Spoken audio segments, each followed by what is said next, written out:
5, 4, 3, 2, 1. The Act was passed in 1954 to create a legal framework governing interreligious marriages.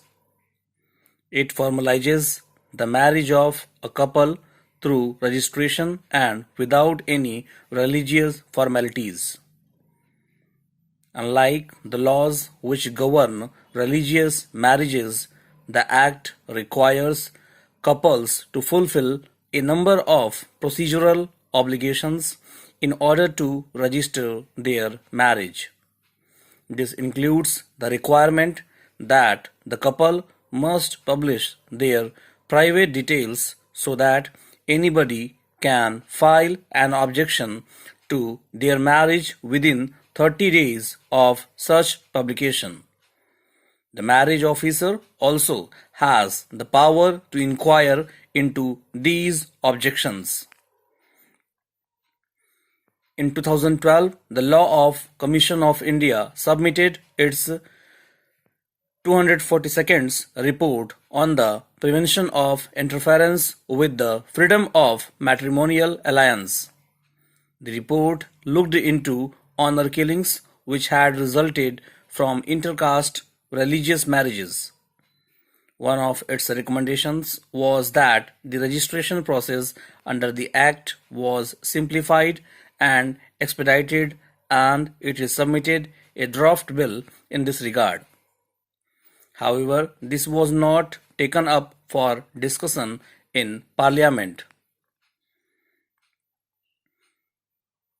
On 2nd September 2020, Ms. Nandini Praveen, a law student, filed a civil writ petition in the Supreme Court challenging the constitutionality of Sections 62, 63, 7, 8, 9 and 10 of the Act. The petitioner argued that these provisions violate the right against discrimination on the basis of religion and the right to privacy enshrined in Articles 14, 15 and 21 of the Constitution of India. On 16th September 2020, the Supreme Court issued notice in the matter. The requirement of providing public notice and permitting objections to the marriage does not apply to couples marrying under the Hindu Marriage Act or Islamic personal law.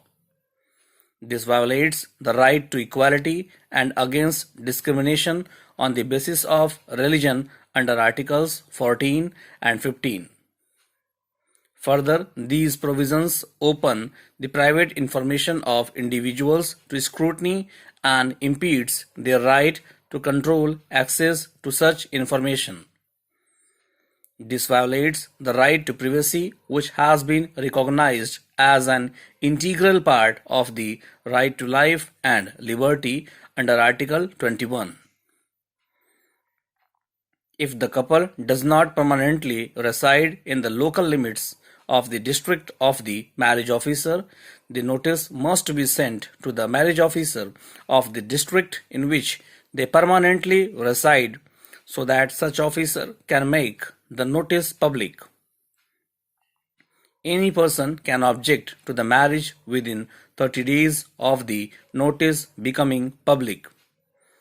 The marriage can only be solemnized after the 30-day period lapses and if no objections have been received by the marriage officer.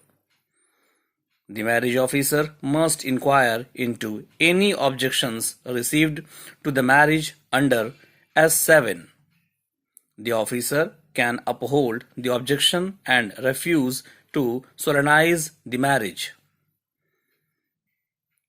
In inquiring into the objection, the marriage officer will have all the powers of a civil court when trying a suit. This includes the power to summon and examine witnesses or the ability to compel submission of documents.